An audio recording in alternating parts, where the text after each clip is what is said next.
나오고 또 얼굴에서 개구리도 나옵니다. 어제 공원을 산책하다 보니까 나무집이 떨어져요.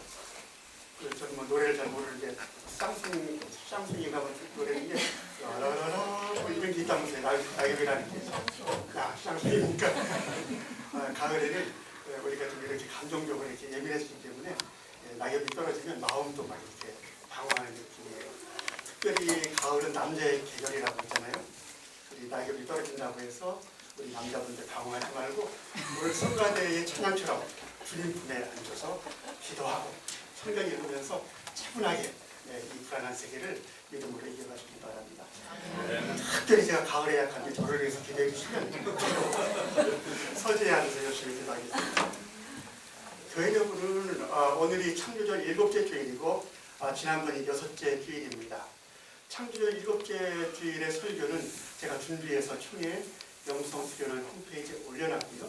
오늘은 좀 순차를 바꿔서 지난주 창조절 6째 주 성서일과 본문을 좀 여러분하고 나누려고 합니다. 이유가 있습니다. 지난주 10월 첫째 주는 세계 성만찬 주일입니다. 카톨릭, 정교회, 프로테스탄트 모든 교회가 함께 성만찬을 하면서 성만찬의 의미를 새기고 세계교회 일치를 도모하기로 정한 그런 날이죠. 그런데 우리 한국교회에서는 잘 지키는 것 같지 않아요. 우리 기장교회에서도 별로 지키는 교회를 못 봤습니다. 그래서 한번 강조하는 뜻에서 오늘은 세계 성만찬 주일에 설교 본문을 가지고 함께 생각을 해보려고 합니다. 1982년 10월 아주 중요한 달입니다. 페루의 수도 리마에서 아주 감격적인 일이 벌어졌습니다. 거기서 세계교회 협의회에 신앙과 직제 모임이 열렸습니다. 프로테스탄트, 정교회, 카톨릭이 함께 세례와 성만찬과 교육 직분에 대한 연구를 하였습니다.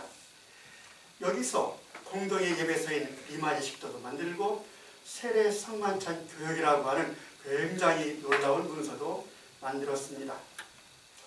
여전히 카톨릭과 개신교와 정교회 사이에는 넘나들 수 없는 벽이 있습니다. 상층부 신학적으로는 충돌이 안 되는데 실제 교회에 가면 신부님들은 우리 개신교 신자들한테 세례 주지 않습니다. 그리고 성만찬 주지 않습니다.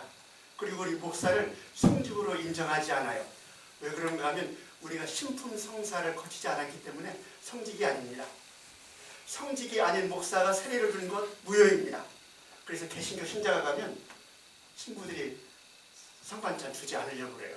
아직까지도 카톨릭도 우리 개신교도 똑같이 좀 아랫바닥에 있는 것입니다. 그러나 근본에서 한 그리스도인인데 한 형제 자매인데 어떻게 성만찬을 나누고 서로의 세례를 인정할까 하는 이 일치를 염두에 두고 공동의 이해를 정리한 아주 엄청난 문서가 세례 성만찬 교육에 대한 문서입니다. 아울러 이 페루 모임에서 카톨릭과 정교회와 개신교회가 매년 10월 첫째 주를 세계 성만찬 주일을 정해서 일제히 성만찬을 하자. 그래서 우리가 한 교회라고 하는 것을 확인하고 이 세상에서 성만찬의 삶을 살아보자 이렇게 결의를 한 것입니다. 저는 루트와 칼빈이 일으킨 종교개혁만큼이나 큰 종교개혁이었다 이렇게 생각을 합니다. 칼빈은 말씀이 바르게 선포되고 성례전이 합당하게 집행되는 그것이 참교회다 이렇게 말했습니다. 이제 정말로 카톨릭이니 개신교니 루터교니 이런 거 다 뛰어넘어서 오직 복음의 말씀과 그리스도의 몸을 나누는 성만찬을 통하여 모든 그리스도인이 하나 되는 역사가 일어나기를 기도해 보는 것입니다. 오늘 우리 그리스도의 예배의 핵심이고 삶의 핵심인 성만찬을 되새기면서 새로이 그 의미를 깨닫는다면 우리는 더 깊은 신앙의 신비와 사랑의 실천의 문턱에 들어가지 않을까 이렇게 생각을 합니다. 아까 제가 몇 번 여기 나왔는데 어린이들이 이렇게 많은 줄 몰랐어요. 아이들이 밥을 잘 먹어가지고 얼굴에 생기가 나는데 오늘 함께 있도록 주어진 세 본문이 먹는 얘기, 밥 얘기, 떡 얘기입니다. 출애굽기 말씀은 날마다 하늘에서 내려오는 만나 이야기예요. 이스라엘 백성은 하루도 거르지 않고 40년이나 이 만나를 사막에서 먹었습니다. 밥만 먹으면 질리죠? 가끔 고기도 먹으라고 일주일에 한 번씩 주님은 내추라기도 보내주셨습니다.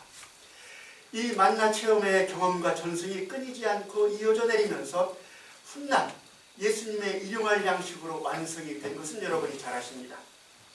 그리고 예수님 이후에 2000년 서구 그리스도 역사를 거치면서 평등사회라고 하는 이런 사회주의 이념도 탄생하게 된 것입니다. 같이 짝지어진 요한복음서 말씀은 생명의 떡 이야기예요. 떡을 내려주는 기적 때문에 사람들이 몰려옵니다. 우리 같은 사람들은 거룩한 것 때문에 오는 게 아니라 배고파서 오는 거예요. 떡 먹으려고. 이게 신앙의 동기입니다. 종교의 동기입니다. 이 배고픈 무리들에게 예수님은 육신의 떡을 주시면서 그 육신의 떡을 통하여 생명의 떡으로 인도해 주고 계십니다. 그리고 고린도전서 말씀은 성만찬 예식의 긴 감사기도 가운데 들어있는 성만찬 제정사입니다. 20세기에 들어와가지고요, 초대교회의 그 모든 삶의 원형들이 복원이 되기 시작했습니다. 특별히 1세기 로마의 감독이었던 히포리투스 감독의 글들이 원형이 복원이 됐어요. 원형을 복원하고 보니까 거기에 초대교회의 예전, 세례의식, 직제, 생활, 기도 이런 것들이 고스란히 담겨 있는 거예요. 거기에 보면 예수님 사후에 얼마 지나지 않아서 매주 성만찬을 했고 그리고 성만찬 때 이 제정사를 했다. 고린도전서 그 말씀을 읽었다는 것을 확인할 수가 있습니다. 오늘 주어진 이 세 본문은 내적으로 아주 깊은 연관성이 있습니다. 만나라고 하는 일용할 양식인 떡이 그리스도의 몸과 생명의 양식으로 연결되고 있는 것입니다. 그 떡이라고 하는 물질이 그리스도의 생명의 양식, 영의 양식으로 승화되고 있는 것을 알 수가 있습니다. 그렇습니다. 교회는 또 그리스도인은 초대교회처럼 매주 떡을 먹는 성만찬을 하면서 그리스도의 몸의 신비와 영원한 생명의 신비를 깨치고 경험하는 것입니다. 올해는 제가 동방정교회의 신학을 가지고 성경을 보기로 이렇게 좀 생각을 했는데, 동방정교회의 신앙에 따르면 물질은 하나님의 신앙을 매개하는 아주 소중한 것입니다. 예배당 벽면의 그림들, 또 주일날 성만찬 때 쓰는 떡과 포도주, 성물, 성경의 겉표지, 이런 물질로 된 것을 통해서 하나님의 신비와 은총을 맛보게 하는 것이죠. 그런데 여기에 비교해서 서방교회, 카톨릭과 우리 프로테스탄트는 그렇지 않죠? 물질을 부정하는 경향이 굉장히 강합니다. 육체는 뭐냐? 철저히 타락한 것이다. 루터와 칼빈이 그랬어요. 이 물질이라고 하는 거 완전히 부패한 것이다. 썩는 것이다. 부부의 성이라고 하는 거 원죄를 전달하는 수단이다. 이런 인간의 모든 것들, 세상의 모든 것들은 다 죄되고 타락한 것이다. 이렇게 가르쳐 왔습니다. 물론 우리 때는 그렇지 않은데요. 우리 할머니 때만 해도 목사님이 화장실에 간다고 그러면 깜짝 놀랐다고 그래요. 아니, 거룩한 목사님이 화장실에 가고, 우리 전도사님이 극장에 가고 그런 시절이 있었다고 그럽니다. 그런데 재미있는 것은요, 미국과 한국의 교회는 물질을 부정하는 듯 하면서도 실제로는 물질을 신으로 숭배하는 것도 2000년 그리스도의 역사 속에서 굉장히 특이한 현상이에요. 특별히 한국교회가 여러모로 그렇습니다. 짧은 선교 기간에 1000만 신도를 얻은 것도 특이하지만 그 믿음의 내용이 철저히 물신이라고 하는 것, 이것도 특이한 것이죠. 130년 전에 영국의 작가이고 지리학자인 이사벨라 비숍이라고 하는 여사가 있습니다. 이분이 그 당시 중국, 일본, 한국을 샅샅이 여행을 하고 나서 책을 하나 냈습니다. 무슨 책인가 하면 한국과 그 이웃나라들, 이런 책을 130년 전에 써낸 거예요. 이 책은 읽는 것도 재미있습니다. 물론 서양인이라 편견도 있지만 아주 굉장히 재미있는 표현이 많아요. 기분 좋은 게 있는데 중국, 일본, 조선 세 나라 사람 중에 조선 사람들이 제일 미끈하고 잘생겼다. 그런 얘기가 있습니다. 그럴 거야. 막 중국 사람 지저분하고 외놈은 조그맣고 그러잖아요. 거기에 비해서 조선 사람들이 제일 미끈하다 이런 표현이 있습니다. 또 조선 사람들을 좀 빗대서 하는 건데 이 조선에는 당나귀도 고집이 세다. 이제 여행을 하려니까 품삯이 많이 들어갑니다. 이제 짐을 많이 싣고 가려면 당나귀에다 짐을 실어야 되는데 다른 나라는 마부한 사람이 당나귀를 저 많이 끌고 가서 한 사람이 금이만 주면 되는데요. 조선에 왔더니 당나귀들이 얼마나 제각기인지 당나귀 한 마리에 마부 하나 갖고 있어야 움직인대요. 그래가지고 인건비가 너무 들어간다. 이 조선에는 당나귀도 고집이 세더라. 이런 말이 있습니다. 그리고 이사벨라 비숍 여사가 남한강을 따라서 이제 뗏목을 타고 쭉 여주 쪽으로 여행을 했는데요. 거기 민중들은 찌들리고 가난한데 양반집에 한번 들어가 보니까 그 당시에도 양반이 까만 선글라스를 끼고 서양 사람들이 먹는 양주로 파티를 하고 있는 것도 적어두고 있습니다. 제 관심은 특별히 종교적인 것인데 종교에 대해서 이런 거예요. 조선 사람들은 굉장히 종교심에 열심이다. 그도 그럴 거예요. 서양 사람들은 예배당에만 건물이 있는데 우리 조선만 해도 시골마다 선앙당이 있고 당나무가 있고 바위마다 금줄을 치고 아줌마들 보면 그냥 막 얼마나 열심히 해요. 그런데 조선 사람들은 열심은 있지만 종교가 없다. 왜 그런 거 아니? 조선 사람들은 종교를 뭐 물질을 요구하고 주는 것으로 이렇게 생각한다. 그렇기 때문에 종교가 없다. 이렇게 설명을 하고 있습니다. 저는 이사벨라 비숍의 그 통찰이 지금도 그렇다고 생각을 합니다. 그리고 안타깝게도 우리 한국의 그리스도교의 특징도 그렇다고 생각을 합니다. 바로 이 물신에 대한 욕구 때문에 짧은 기간에 100만 신도까지 1000만 신도까지 뭐 그러지도 않았나 이런 생각도 해봅니다. 아무튼 동방교회에서 물질은 하나님이 지으신 선하고 아름다운 것입니다. 물질이 아름다운 것이기 때문에 인간의 몸이 아름다운 것이기 때문에 하나님도 인간의 몸을 입을 수 있었다. 이것이 동방교회의 성육신 신앙입니다. 한 번쯤은 우리도 내 몸이 이렇게 아름답다. 내가 이렇게 잘생겼다. 이것이 영광의 도구다. 이런 자각도 한번 했으면 좋겠습니다. 이 세계와 우리의 몸, 이 자연 다 하나님의 선함과 진실과 아름다움을 반영하고 있습니다. 요한 칼빈은 고대 교회 교부들과 동방교회 신앙을 아주 깊숙이 알고 있습니다. 이 때문에 칼빈은 뭐라고 했는가? 이 세계를 뭐라고 했는가 하면 이 세계는 하나님의 영광의 무대다. 이 세계는 하나님의 영광의 무대다. 그래서 동방교회에 가면 주님을 형상화시킨 이콘이 발달했습니다. 성화상이 평면 곳곳에 성화상이 있고요. 성화상을 보면서 기도도 하고 그렇습니다. 프로테스탄트는 동방교회의 이 성화상을 보고 우상숭배라 그랬습니다. 뭐 쭈빙글이나 이런 사람들은 막 다 때려보시고 굴대보다 때려버렸습니다. 그런데 이건 아주 짧은 생각이에요. 그리스도가 몸을 입고 우리에게 구체적으로 보이는 모습으로 오셨듯이 하나님을 성화로 그려서 보고 느끼게 하고 체험하게 하는 산신앙을 시작하는 것입니다. 성화 자체를 숭배하는 게 아니라 성화를 통하여 성화 너머에 계시는 하나님의 실제를 경험하게 하는 것, 이것이 성화상의 기능입니다. 동방교회 정교회는 우리하고 예배도 달라요. 예배도 오감을 다 동원합니다. 성화나 스테인드글라스를 통해서 시각으로 하나님을 느끼게 합니다.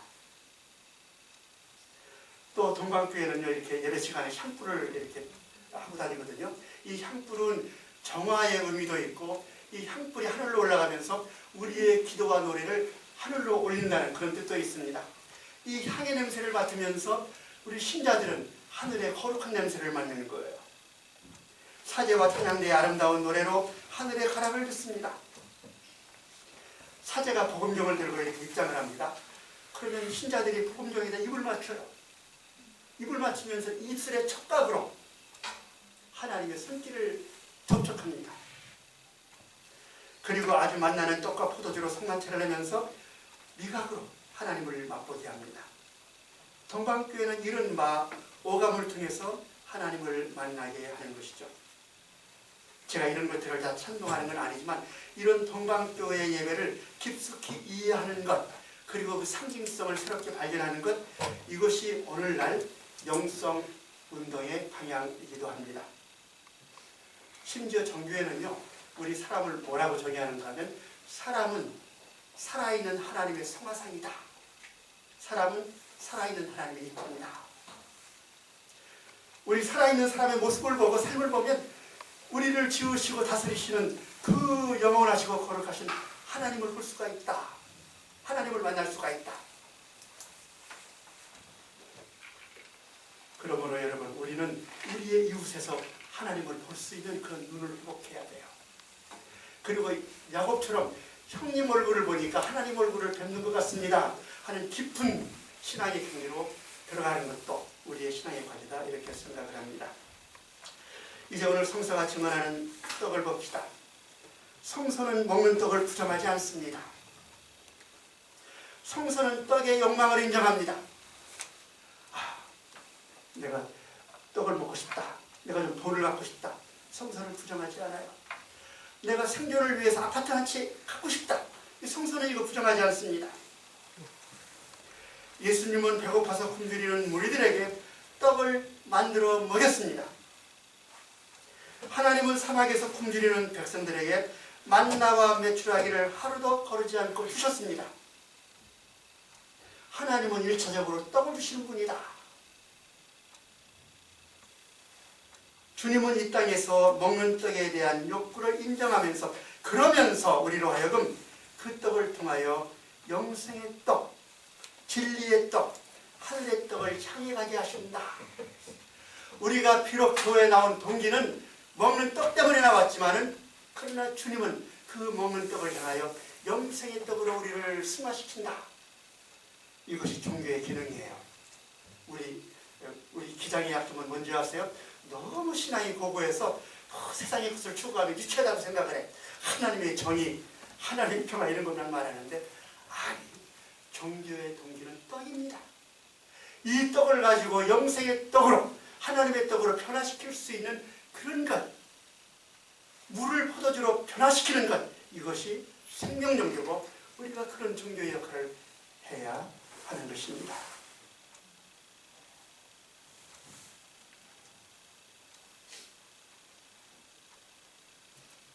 이 떡을 통하여, 이 물질을 통하여, 소유를 통하여 하나님의 생명을 만나게 하는 것, 이것이 그리스도교가 세상의 모든 이데올로기와 세상의 모든 종교와 구분되는 유일하고 독특하고 가장 아름다운 것입니다. 마르크스는요, 떡만 주면 다 인생의 문제가 해결되는 줄 알았어요. 그러나 그런 거 아니잖아요. 세상의 모든 종교는 어느 정도 다 영지주의예요. 떡은 안 주고 이데아와 같은 영원한 진리의 생명만 주려고 합니다. 그건 아니잖아요. 하나님도 밥을 먹어야 기도하고 찾죠. 그러나 우리 그리스도교는 그렇지 않습니다. 떡을 통하여 하나님을 만나게 하는 종교, 떡을 주면서 그 떡을 통하여 하나님 나라를 성취하는 것. 저는 그래서 우리 그리스도교를 가장 위대한 종교, 가장 위대한 생명 종교로 지금도 고백하는 것입니다. 지지난주에 상서일가를 보니까 솔로몬의 이야기가 나옵니다. 솔로몬이 초창기에는 참 좋은 사람이었던 것 같아요. 솔로몬이 왕이 될 때 하나님이 나한테 소원을 하나 구해라, 들어가지 마 그랬어요. 그랬더니 솔로몬이 다른 거 구하지도 않고 우리 백성을 잘 다스릴 수 있고 하나님을 경외할 수 있는 지혜를 주십시오, 이런 말을 했습니다. 하나님 마음에 쏙 들었습니다. 네가 다른 것도 아니고 백성을 잘 다스리는 지혜를 달라고 하니, 야, 기특하다. 너한테 부귀도 주고 영화도 주겠다, 이렇게 말씀하셨습니다. 솔로몬이 겸손한 마음으로 하나님의 지혜를 구하고 그가 기도했을 때 그런 기도는 물질이 됐습니다. 벽돌이 됐습니다. 쌀이 됐습니다. 밥이 됐습니다. 그래서 솔로몬 시대에 이스라엘이 번영을 하고 물질적으로도 백성들은 넉넉하고 평화로웠습니다. 이게 우리의 참된 영적인 기도는 물질이 된다. 물질이 된다. 마찬가지로 우리의 기도와 영이 오늘 떡과 포도주가 되어서 온 교회가 함께 먹습니다. 우리 그리스도인의 기도와 영이 떡과 포도주가 되어서 온 인류의 생명이 됩니다. 이로써 전 그리스도인들이 한 그리스도의 몸을 이루게 되는 것이죠. 그러므로 성만찬은 전 교회가 하나님의 거룩한 몸인 성전을 이루는 것이며 또 전 세계가 하나님의 만나를 먹는 해방을 이야기하는 것입니다. 오늘의 세계교회는 또 여기 있는 우리와 모든 그리스도인들은 이 떡을 먹으면서 함께 한 신비를 깨쳐야 합니다. 우리가 일상에서 밥을 먹을 때도 마찬가지입니다. 우리는 교회에서 성만찬의 떡을 받으며 또 집에서 매일 밥을 먹으며 물음을 던져야 돼요. 우리가 숟가락 밥을 뜨면서 이게 뭐지? 이게 뭐지? 이게 우리 그리스도교인의 밥 의식입니다. 떡을 먹으면서 밥을 먹으면서 이게 뭐지? 이스라엘 백성이 사막에서 먹은 밥의 이름은 만나입니다. 만나. 이 만나가 무슨 뜻인지 잘 모르는데 찾아보니까 만나는 만후라고 하는 말에서 온 거래요. 이 만후가 뭔가 했더니 이게 뭐냐 이런 뜻이랍니다. 만나는 만후, 일종의 히브리인들의 말놀이입니다. 만나를 먹으며 만후를 물어라. 만나를 만후로. 그러니까 이스라엘 백성이 날마다 내려오는 만나를 이렇게 보면서 이게 뭐냐? 이걸 우리말로 바꾸면 우리가 날마다 밥을 먹고 이게 뭐냐? 이러라는 거예요. 그러면서 밥 먹으라는 것입니다.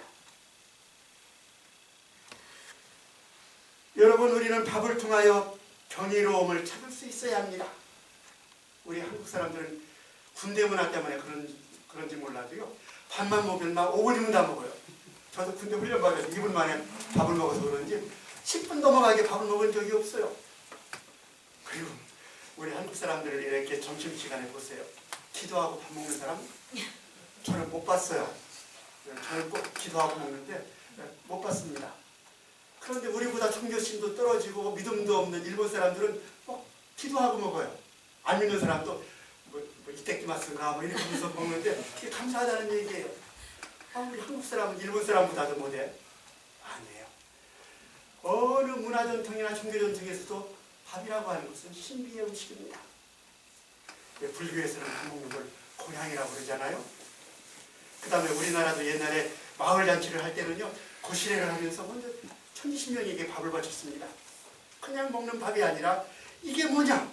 밥의 신비를 태우는 것, 이것이 밥 먹기의 깊은 차원입니다. 밥은 그냥 물질이 아닙니다. 그냥 배고파서 먹는 영양소, 칼로리가 아닙니다. 밥은 원초적 생명을 주는 신비물입니다. 여러분 한번 그거 생각해 보세요. 이 쌀이고 나물이고 곡물인데 이거 안 먹으면 살아남을 게 없어요. 이런 걸 생각하면 이게 물질이 아니라 정말 이 쌀이라고 하는 건 신비하구나. 밥이라는 건 신비하구나. 이 신비물인 밥을 먹을 때 감사하지 않을 수가 없습니다. 감사하지 않을 수가 없습니다. 그리고 이 밥이라고 하는 것은 우리가 더 가지려고 하지 않으면 그 누구나 모든 이들이 다 먹을 수가 있는 게 밥입니다. 제가 걱정을 했어요. 지금 지구의 인구가 70억인데 제가 생각해보니까 창세 때보다 더 많아요. 우리 생각에는 이 지구에 짐승이 더 많아야 되는데, 생물이 더 많아야 되는데, 아니, 사람이 더 많아요. 제가 지난번에 동해에 놀러 가가지고 오징어 회가 먹고 싶어서 이제 어시장에 갔거든요. 오징어 10,000원어치만 주세요 그랬더니 조그만 거 2마리만 줘요. 옛날에는 큰 거 5마리 줬거든요. 더 달라고 그랬더니 아이고 사장님, 오징어 대가리보다 사람 대가리가 더 많아가지고 이거 볼 수가 없다고 그러는 거예요. 이 70억 인구가 어떻게 먹느냐 그랬더니요, 아니, 지금 지구의 식량 자원은 70억이 먹고도 남습니다. 그런데 왜 지구의 절반이 굶주리는가? 똑같이 한 공기씩 먹으면 되는데 어떤 사람은 100공기를 먹고 어떤 사람은 100공기 먹는 사람 때문에 먹을 공기가 없는 거예요. 이게 세상의 밥입니다. 그렇기 때문에 우리 성서는 일용할 양식이고 평등하고 정의로운 양식입니다. 이 신비한 양식은 모두가 날마다 먹는 양식입니다. 그리고 모두가 먹는 이 신비한 양식은 하늘밥밖에는 없다. 하늘밥밖에는 없다. 하나님께서 모세를 통해 말씀하셨습니다. 하늘에서 만나가 내려와 지면에 깔리고 그것을 배불리 먹을 때 너희는 이로써 하나님을 알 것이다. 밥이 내려와서 너희들이 밥을 먹을 때 그 밥을 통해서 너희는 하나님을 알 것이다. 만나를 배불리 먹을 때 그것으로 하나님을 안다. 만후, 이게 뭐지? 뭐긴 뭐야? 하나님을 아는 도구지. 이 밥을 먹으면서 하나님을 깨닫는 것이지. 우리는 하나님을 알려고 온갖 책을 읽습니다. 우리는 하나님을 알려고 유명한 목사님들의 설교를 듣습니다. 우리는 하나님을 알려고 대학자들의 강연을 따라다닙니다. 그러나 그렇게 안 해도 될 것 같아요. 성서에 따르면 이게 뭐냐 하고 물으면서 배불리 맛있게 먹는 밥을 통하여 우리는 하나님을 만나고 경험할 수 있는 거예요. 김지하는 밥이 하늘이다 그랬습니다. 밥이 하늘이다 그랬습니다. 절대 가난이 있는 시대에 저항 논리로서는 옳습니다만, 그러나 이것은 몹시 위험하고 잘못된 생각입니다. 밥은 결코 하나님일 수가 없습니다. 밥을 다른 말로 바꾸면 소유예요. 재물이에요. 재물이, 소유가 하늘 그 자체일 수가 없습니다. 그래서 예수님이 우리에게 결단을 촉구하잖아요. 만몬이냐 하나님이냐 두 주인을 섬길 수 없다. 하나 결단하고 살아라.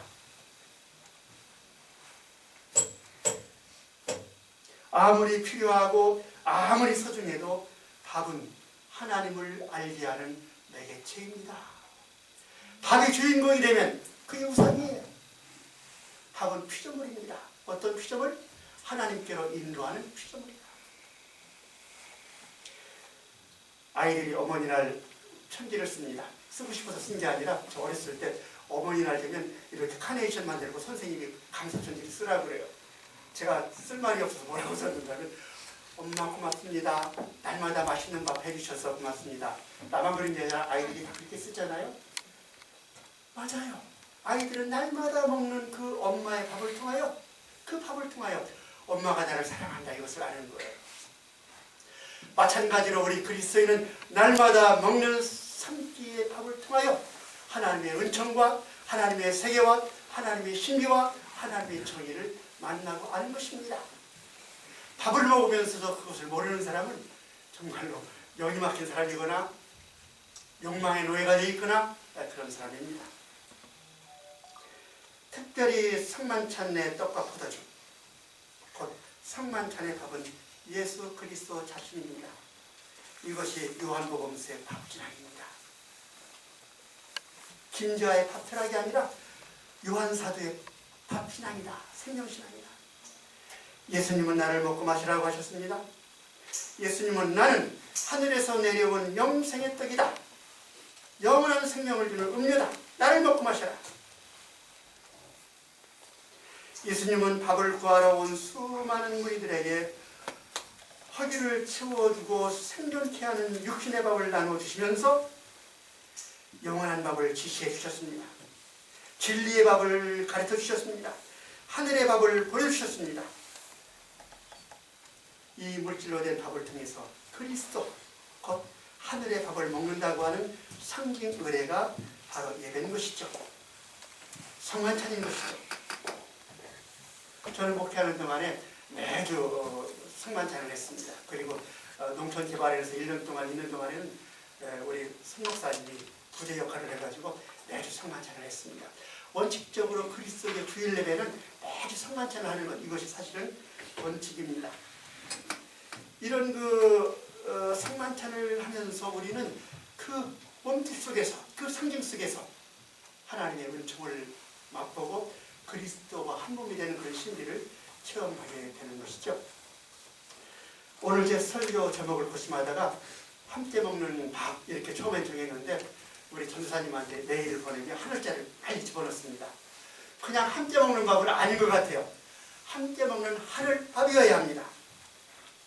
그렇습니다. 우리는 매주 이렇게 주일날 만나서 함께 하늘밥을 먹습니다. 단지 함께 먹는 회식이 아니라 함께 먹는 하늘밥이에요. 함께 먹는 밥은 공산주의가 원하는 해방입니다. 그러나 함께 먹는 밥만 가지고는 결코 해방이 오질 않습니다. 역사적으로 실험했잖아요. 저는 사회주의가 나쁘다 이런 말 하지 않습니다. 뭐든지 운영하는 인간이 나빠서 타락하는 거죠. 아무튼 이 세계의 반이 밥을 나누어줬어요. 처음에 골고루 밥 먹게 됐습니다. 예? 프로레타들이 부르주아 뺏어가지고 공유했어요. 밥을 먹여놨더니 뭐라고 했는가 하면 밥만 가지고는 못 살겠다. 자유를 달라. 우리가 그러잖아요. 그러면 우리가 사는 이 세계는 좋은 세계인가요? 우리는 자유가 있어요. 저는 표현의 자유가 있어요.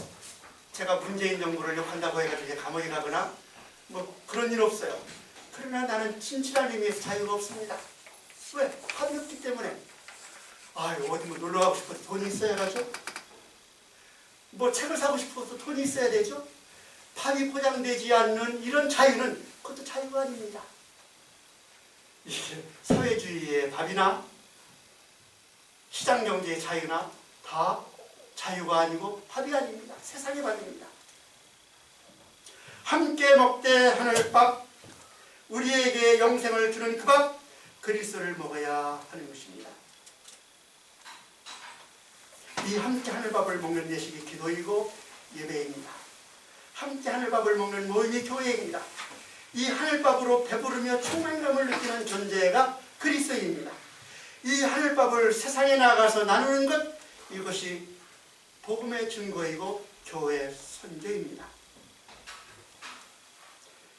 무엇보다 교회는 이 땅에서 모든 생명이 함께 하늘밥을 먹는 해방과 영생을 얻도록 기도하고 투쟁해야 합니다. 오늘 함께 하늘밥을 먹는 그리스도인들은 이 성만찬에서 영생의 믿음을 확인해야 하며 동시에 전 세계의 모든 생명이 고루 밥을 먹도록 투쟁해야 하는 것입니다. 지난번에 산상복음 얘기하면서 산상복음은 초대교회 교리서라 이런 말씀드렸습니다. 이렇게 양식사로 이렇게 쭉 보면요, 산상복음의 한가운데 주의기도가 들어있습니다. 그리고 주의기도 한가운데 우리에게 일용할 양식을 주옵소가는 청원이 들어있습니다. 참 정전이라고 하는 건 힘들었습니다. 무슨 말입니까? 우리 그리스도교 신앙의 한가운데 뭐가 있느냐? 이 세계 문제의 한가운데 뭐가 있느냐? 우리 실천의 한가운데 뭐가 있느냐? 먹는 양식이 들어있다. 우리 일용할 양식을 주옵시고, 이 일용할 양식을 통하여 이 세계를 하늘나라로 만드는 것, 이것이 우리 신앙의 과제라고 하는 것입니다. 이런 까닭으로 성만찬 안에서 교회는 하나가 되는 것이고, 이런 까닭으로 성만찬 안에서 인류는 해방되는 것이죠. 오늘 함께 하늘밥을 먹은 여러분과 나와 하나님이 한 생명입니다. 그리고 오늘 함께 하늘밥을 먹은 온 교회, 온 지구촌의 그리스도인이나 한 형제자매입니다. 그리고 우리가 흩어져서 이제 일주일 세상에서 살 것입니다. 일주일 동안 생활 속에서 우리의 밥과 재능과 시간을 나눌 수가 있다면, 일주일 동안 우리가 이웃과 함께 기뻐하고 아파하고, 비록 뒤지 안에 밀가루 한 점밖에 안 났지만 그것을 나눌 수 있다면, 이 또한 성만찬입니다. 이것을 바로 예배 이후의 예배라고 부르는 것입니다. 이런 성만찬을 통하여 영원한 생명과 해방의 구원이 주어집니다. 성만찬의 삶, 이것은 곧 구원받은 증거입니다. 이 증거를 확인하고 힘차게 복된 삶을 누리는 한 주가 되기를 바랍니다. 여러분, 오늘 아침에 밥 드셨죠? 무슨 일이 있어도 아침밥 먹어야 됩니다. 그리고 무슨 일이 있어도 주일날 예배를 드리며 하늘밥 먹어야 합니다. 여러분, 오늘 생명밥 먹었기 때문에 힘찬 한 주가 되시기 바랍니다. 건강하세요. 기쁨으로 충만하세요. 그리고 독수리처럼 위를 향하여 솟구치는 여러분이 되기 바랍니다.